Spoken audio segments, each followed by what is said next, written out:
Hello children, ముందుగా మీకు ఈరోజు వ్యాకరణాంశాల గురించి చెప్పబోతున్నాను. 6వ తరగతి నుంచి వ్యాకరణాంశాలు సందులు, సమాసాలు, వాక్యాలు ఇటువంటివన్నీ కూడా ఉంటాయి. వాటిలో మొదటిగా మీకు సంధి గురించి చెప్పబోతున్నాను. అందరూ కూడా తెలుగు అంటే చాలా భయపడుతున్నారు. ఇప్పుడున్న సబ్జెక్ట్స్ అన్నీ కూడా ఇంగ్లీష్లో ఉండటం వల్ల తెలుగు నేర్చుకోవటం చాలా ఇబ్బంది పడుతున్నారు. ఎప్పుడైనా సరే ఏ సబ్జెక్ట్ అయినా మనం కష్టంగా నేర్చుకోకూడదు.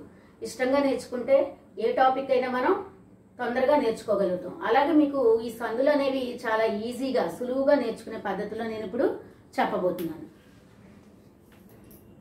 సంధి. సంధి అంటే 2 అక్షరాల కలయిక, దానిని సంధి అంటారు. అసలు ఆ 2 అక్షరాలు అనేవి ఏంటి? రాముడు అతడు, రాముడు ప్లస్ అతడు, ఈ రెండింటిని ఇలా విడదీస్తారనమాట. విడదీసినప్పుడు అర్థవంతంగా విడదీయాలి. ఏ పదాన్నైనా విడదీసినప్పుడు అర్థవంతంగా విడదీయాలి.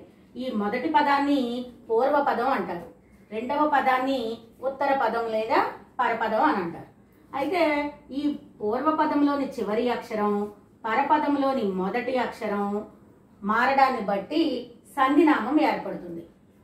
దీనిని పూర్వపదం, ఉత్తర పదం అని 2 పదాల కింద, అంటే మొదటి పదాన్ని పూర్వపదం అని, రెండవ పదాన్ని ఉత్తర పదం అని అంటారు.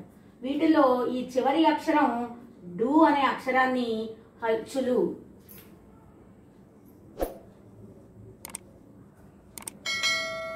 అచ్చులు 16. ఈ అచ్చులు ఎక్కడి నుంచి ఎక్కడి వరకు? ఆ నుంచి అహా వరకు ఉన్న అక్షరాలని అచ్చులు అంటారు. ఆ నుండి అహా వరకు వచ్చే అక్షరాలని అచ్చులు అంటారు. అయితే ఈ డు అనే పదాన్ని ఒక హల్లు అచ్చుతో ముడిపడి ఉంటే దాన్నే డు కింద మారుతుంది అనమాట. ఈ పొల్లు ప్లస్ ఊ అనేది అచ్చు. అయితే ఈ రెండింటిని కలిపితే అది డు కింద మారుతుంది అనమాట. అలా మారడాన్ని బట్టి సంధినామం ఏర్పడుతుంది. ఎప్పుడైనా సరే పూర్వపదంలోని చివరి అక్షరం, పరపదంలోని మొదటి అక్షరం మారడాన్ని బట్టి ఆ సంధినామం అనేది ఏర్పడుతుంది. సందులు 2 రకాలు. ఒకటి సంస్కృతి సందులు, 2 తెలుగు సందులు. ముందుగా సంధి అంటే ఏంటో మీకు వివరించాను. ఇందులో మొదటిగా సవర్ణ దీర్ఘ సంధి గురించి ఇప్పుడు చెప్పబోతున్నాను. ఇదివరకు 10వ తరగతిలో సంధి సూత్రము రాయమని ఇచ్చేవారు. ఇప్పుడు సంధి సూత్రం రాయకుండానే ఓన్లీ సంధిని విడదీయటం, లేదా సంధినామం రాయడం, లేదా సంధిని కలిపి రాయటం, ఇలా 3 విధాలుగా, అంటే 3 మార్కులు వచ్చేటట్టుగా వ్యాకరణాంశాల్లో మీకు వస్తాయి. ఇవి కనుక మీరు నేర్చుకున్నట్లయితే ఈజీగా సంధినామం విడదీయటం, అలాగే కలిపి రాయటం కూడా చాలా తొందరగా మీరు నేర్చుకోవచ్చు. సవర్ణ దీర్ఘ సంధి. సవర్ణ దీర్ఘ సంధి ఆ, ఈ, ఊ అరులకు సవర్ణములైన అచ్చులు పరమైనప్పుడు క్రమంగా వాటి దీర్ఘాలు ఏకాదేశం అవుతాయి. అసలు దీర్ఘాలంటే ఏమిటి? దీర్ఘాలంటే అకారం, ఆకారం వాటిల్లో దీర్ఘాన్ని తలకట్టు, దీర్ఘము అని కూడా అంటారు. అందులో ఈ దీర్ఘాన్ని ఎక్కడైతే వస్తుందో వాటిని సవర్ణ దీర్ఘ సంధి అంటారు. మీరు పదాలు రాసుకునేటప్పుడు ఒక్కసారి మీరు గమనిస్తే మీకే తెలుస్తుంది. రామాలయం, మాకి యాకి డిఫరెంట్ చూసుకోవాలి.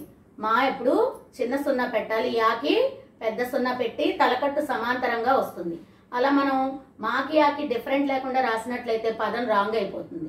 అందుకని రాసేటప్పుడు, అలాగే పదాన్ని విడదీసినప్పుడు దీర్ఘం రాదు. ఇక్కడ చూడండి, రామాలయం అనుంది. విడదీసినప్పుడు రామా ప్లస్ ఆలయం, మాకి దీర్ఘం అనేది రాలేదు. అలా మాకి దీర్ఘము పెట్టినట్లయితే అది మీకు రాంగ్ అని ఇచ్చేస్తారు. అలా కాకుండా దీర్ఘం రాకుండానే రాయాలి. మీ అక్షరం విడదీసినప్పుడు ఏ అక్షరానికి మీకు ఇది వస్తుందో తేడా మీకు బ్రాకెట్లో కూడా అర్థమయ్యేటట్టు రాశాను. మొదటి అక్షరం ఇక్కడ చూడండి, రామ అనేది, మా అనేది తలకట్టు ఆ అన్నమాట. ఆ ప్లస్ ఆ అనేది ఎక్కడైతే మీకు ఇదవుతుందో అది సవర్ణ దీర్ఘ సంధి. Next word ప్రళయాగ్ని. ప్రళయాగ్ని, ప్రళయ ప్లస్ అగ్ని. ఇక్కడ కూడా చూడండి, యాకి దీర్ఘం వచ్చింది. విడదీసినప్పుడు మటుకు యాకి దీర్ఘము రాలేదు. అలాగే పూర్వపదంలో చివరి అక్షరం, పరపదంలోని మొదటి అక్షరం మారడాన్ని బట్టే సంధినామం అనేది ఏర్పడుతుంది. మునీశ్వరుడు, ముని ప్లస్ ఈశ్వరుడు. ఇక్కడ కూడా నీకి మునీశ్వరుడు, వీటికి దీర్ఘం రాలేదు. మీరు దీర్ఘం పెట్టి మటుకు విడదీసినప్పుడు రాయకూడదు. ముని ప్లస్ ఈశ్వరుడు. ఇలా వచ్చిన ప్రతి దీర్ఘాలు కూడా సవర్ణ దీర్ఘ సంధికి సరిపోతాయి.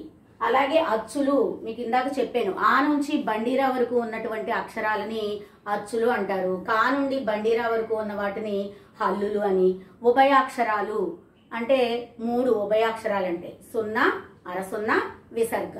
వీటి గురించి బిట్లో మీకు హాఫ్ మార్క్ కింద ఇస్తారు. ఆ మార్కులు పోగొట్టకుండా ఉండడానికి అచ్చులంటే ఏంటి, హల్లులంటే ఏంటి, ఉభయాక్షరాలంటే ఏంటి, ఇవన్నీ కనుక మనం నేర్చుకున్నట్లయితే హాఫ్ మార్క్ కూడా మనం పోగొట్టుకోకుండా తెప్పించుకోవచ్చు. మీకు కనుక ఈ వీడియో నచ్చినట్లయితే లైక్ చేయండి, షేర్ చేయండి, సబ్స్క్రైబ్ చేయండి. Thank you.